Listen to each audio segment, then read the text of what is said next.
Hello, welcome to the Upland Forum where community voices come to life. Tonight's guest is someone whose leadership is changing lives, not just behind the scenes, but deep in the hearts of students and families. So we are thrilled to welcome, and I'm going to bring her up on board here. We are thrilled to welcome Becky Bros, Executive Director of Ovation Performing Arts, a visionary educator, a businesswoman, and a creative force. From building programs to building people, Becky's work is rooted in faith, driven by purpose, and empowered by a deep love for the youth and the arts. So tonight, we pull back the curtain to learn what fuels Ovation's success and the woman who helps it make it a success. Welcome, Becky. How you doing? I'm great. How are you doing? I'm doing fantastic. We've been kind of on this series with you guys and just getting folks to know a little bit more about Ovation and all the great things that you're doing. So what do you say we get started with some questions? That'd be great. Thanks so much for All having right, me. absolutely. So I'm going to take you back, way back to the beginning. And I'm going to ask you what led you to co-found Ovation Performing Arts and why this mission is so important to you.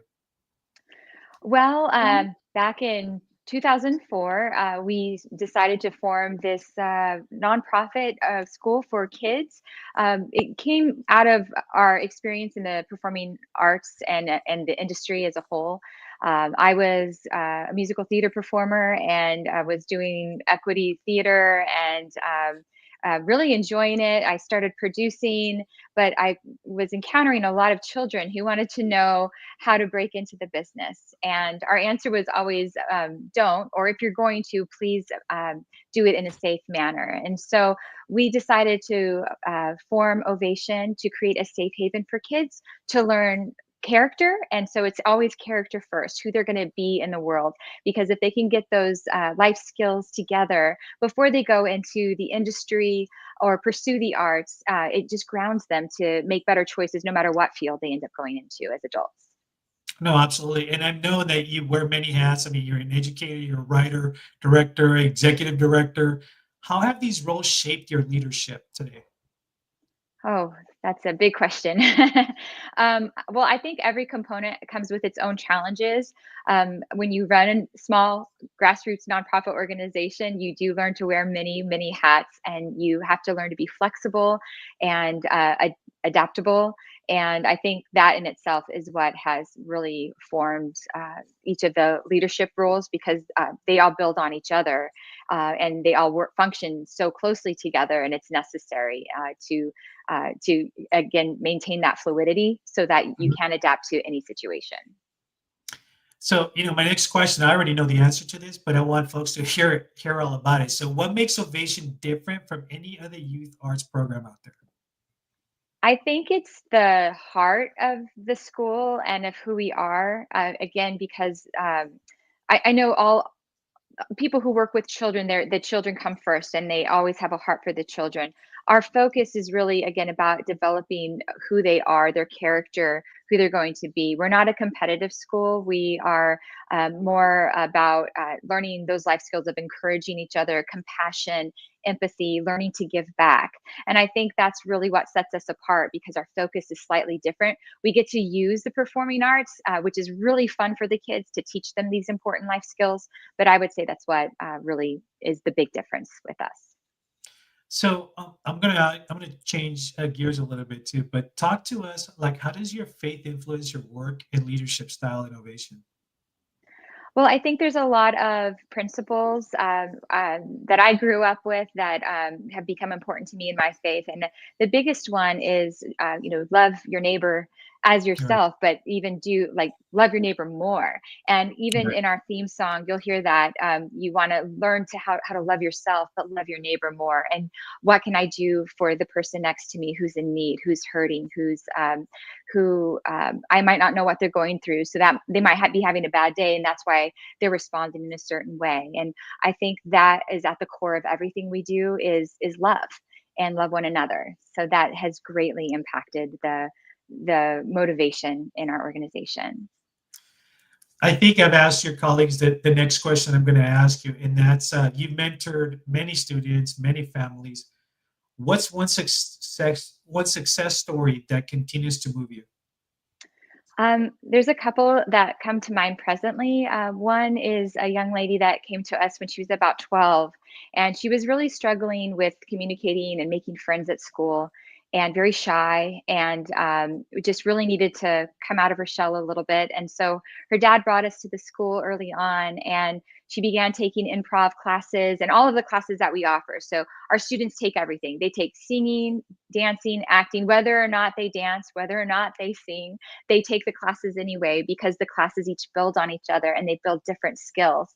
And so she wasn't really a singer, but she made it fun. So when we would do voice recitals, she would make it a comedy act and use her improvisation skills. Well, those improvisation skills carried her on through college, and she went on to do many interviews and got full ride scholarships. She ended up with her PhD in nuclear medicine, and now that's she's working in that field. And we're just so proud of her. I mean, it's a completely different field than the performing arts, but what they said is all those improv skills that she learned in acting really helped her through the interview process to be able to think on her feet. So we're really proud of her. That's awesome. So with that said, how do you ensure that the focus stays on both not only the performance excellence but and also the character building?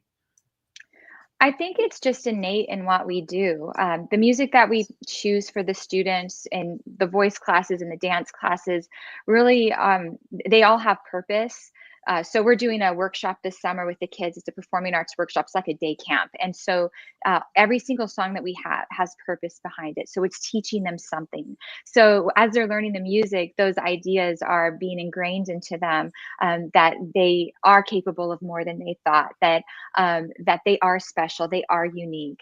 And so as we're teaching them those songs and we're teaching them the vocal skills, the technique behind it, they're also learning the purpose behind it. So I think that's how we connect the dots on that. That's awesome. So let's move. I mean, we talked about parents a little bit, but for parents that are wondering if theater is the right thing for their child, what would you say to them? I think it's a great thing.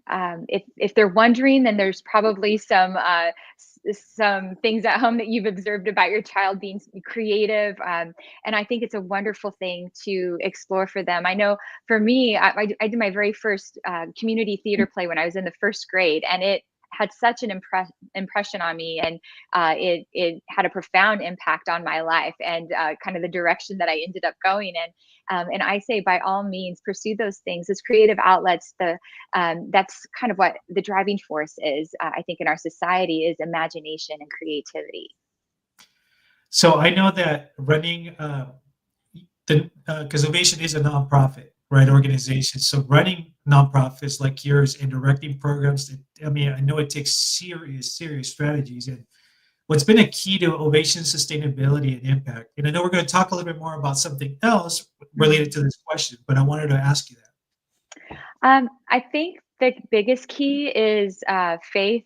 I know you had John on last week, and he likes to say that we're 20% grants, 20% tuition, and the rest of it is faith. So, and I would have to agree with that. We started out doing this 21 years ago now, and we didn't know how we were going to make it happen, but we just have. Every year that's passed, every month that's passed, it's one foot in front of the other. And you have to have faith. You have to have a lot of tenacity to keep it going, because I think a lot of times people on the outside look and they're like, "How on earth are you here?" But we are, and we're still standing. And I think it is because there's a lot of faith from other people in us, in the work that we do, and they see the importance and the purpose behind us. And we are so grateful for those sponsors, those donors who see that on the outside, and those grant makers who see that. And I think that's we can't get by without the support of our community, and we're so appreciative for that. And I think there's something to also be said that you guys really don't talk about as often, but you guys never really turn any student away, no matter what their financial condition is or whatever it is. And that's something I think that really it really kind of hit me when you were talking about students that drive miles and miles to get to your school, and some of them can't afford it, but you guys never turn anybody away. Talk a little bit about that. Yeah, so our philosophy, it's always been, we are here. Our doors are open. We're having class. And if you want to be here, there's no reason why you shouldn't be. If it's a financial reason, there we want you here. Ovation is a place to belong. And it doesn't matter how much money your family makes, or can you afford it, can you not afford it. Everybody's on an even playing field at Ovation. And we want those kids who need to be there, um, we want them there, and that's just the way we've always operated on. And so we have a scholarship program, that, well, we call it a scholarship program. Often there isn't specific funding for a student to attend, but we still will allow that student to come to classes, and because we're there. And so that's just our philosophy. We want everyone who wants a place to belong to have that place. I think also aside from the great things that you guys are doing, I'd love for you to talk a little bit about Ovation Plus, because that to me was also something that I've never seen before, and actually taking a school of music and taking it to a whole different level. So talk a little bit about Ovation Plus.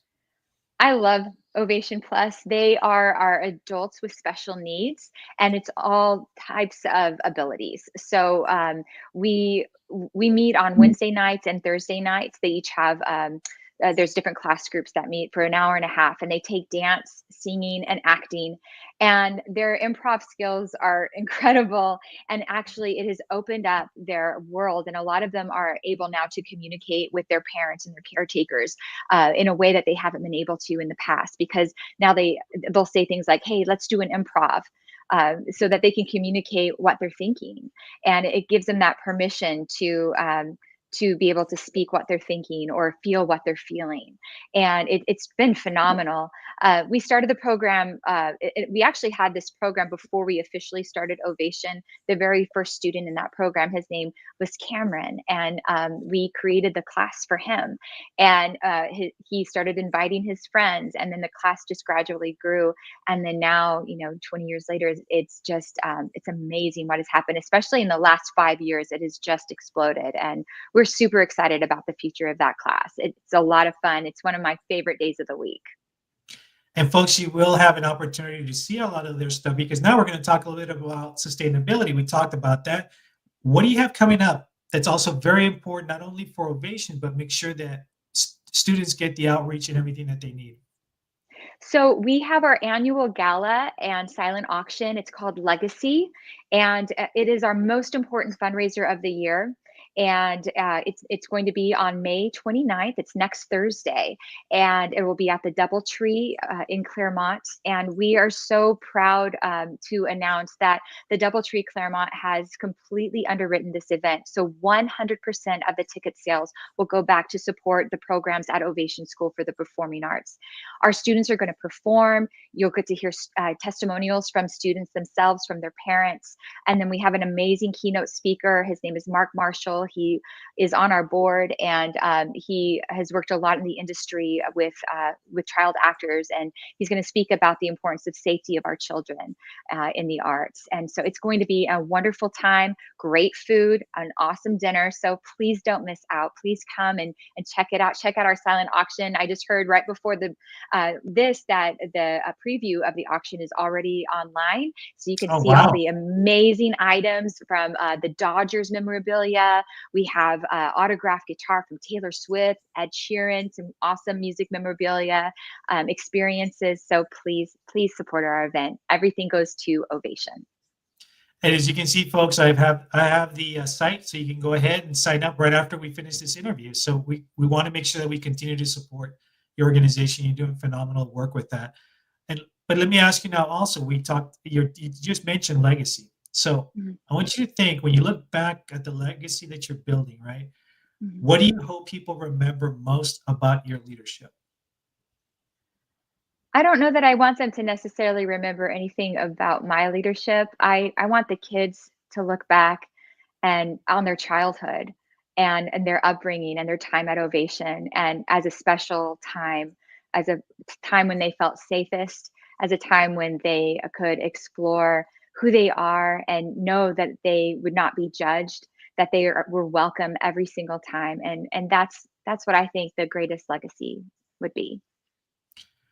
So how can people, we talked about the gala, but how can folks support Ovation, get their kids involved, and especially in upcoming opportunities? Yeah, so we have our summer, sorry, performing arts workshop coming up. It's called Wonder, and it's all about how you can write your own story, and it's remembering the wonder of life. You know, so many of our kids are faced with anxiety and stressed out, and it's just so unfair, especially to their childhood. This is it for them. They get one childhood, and we want these kids to know that they have the empowerment to be able to write their own story and make a difference in their world, and that there are endless possibilities for them. So that workshop is coming up in June. We have another one in July, and it's Monday through Friday for 2 weeks from 9 a.m. to 2 p.m. We film the musical numbers that they learn. They learn 10 musical numbers, and then at the end of the workshop, we air their musical documentary at the local Limley Claremont Theater. So it's going to be a lot of fun. I hope you guys can join us for that. And then also, if you want to support our mission with Ovation, you can always donate on our website, ovationperformingarts.org, or you can also be a sponsor for our upcoming event at ovation.betterworld.org. That's great. I know we're kind of getting at the tail end of the show, but I want to give you an opportunity for any parting words for folks that are listening and tuning in. I think if you have children that are interested in the arts, or if they're struggling for a place to belong, or if they're feeling bullied at school, Ovation is an amazing place to bring them. We're a safe haven. We want your kids here, and we're very family oriented. So please bring your children to us. We would love to work with them, and we would love to meet you. So please give us a call or pop us an email, and we would just love to connect with you. Thank you so much. Awesome. So, folks, again, Ovation, make sure that you guys support them. Make sure that the gala, I mean, there's a lot of great stuff that we can get May involved as a 29th. community. Um, we can get involved with the community as well too. So, a huge thank you to Becky Brothers for sharing her incredible heart and leadership with us tonight. Your work at Ovation Performing Arts reminds us that the arts are more than entertainment. They're a tool for just pure transformation, from empowering young voices to creating spaces for growth, confidence, and purpose. Becky, you are truly an example of what a servant leadership looks like in action. So, to our audience, if you're looking for a place where your child can grow, encourage creativity and character, remember, Ovation is here in Upland and is going to always welcome you guys to do great things for your kids. So, thanks again for tuning to the Upland Forum. Until next time, keep leading, keep believing, and keep building community through purpose.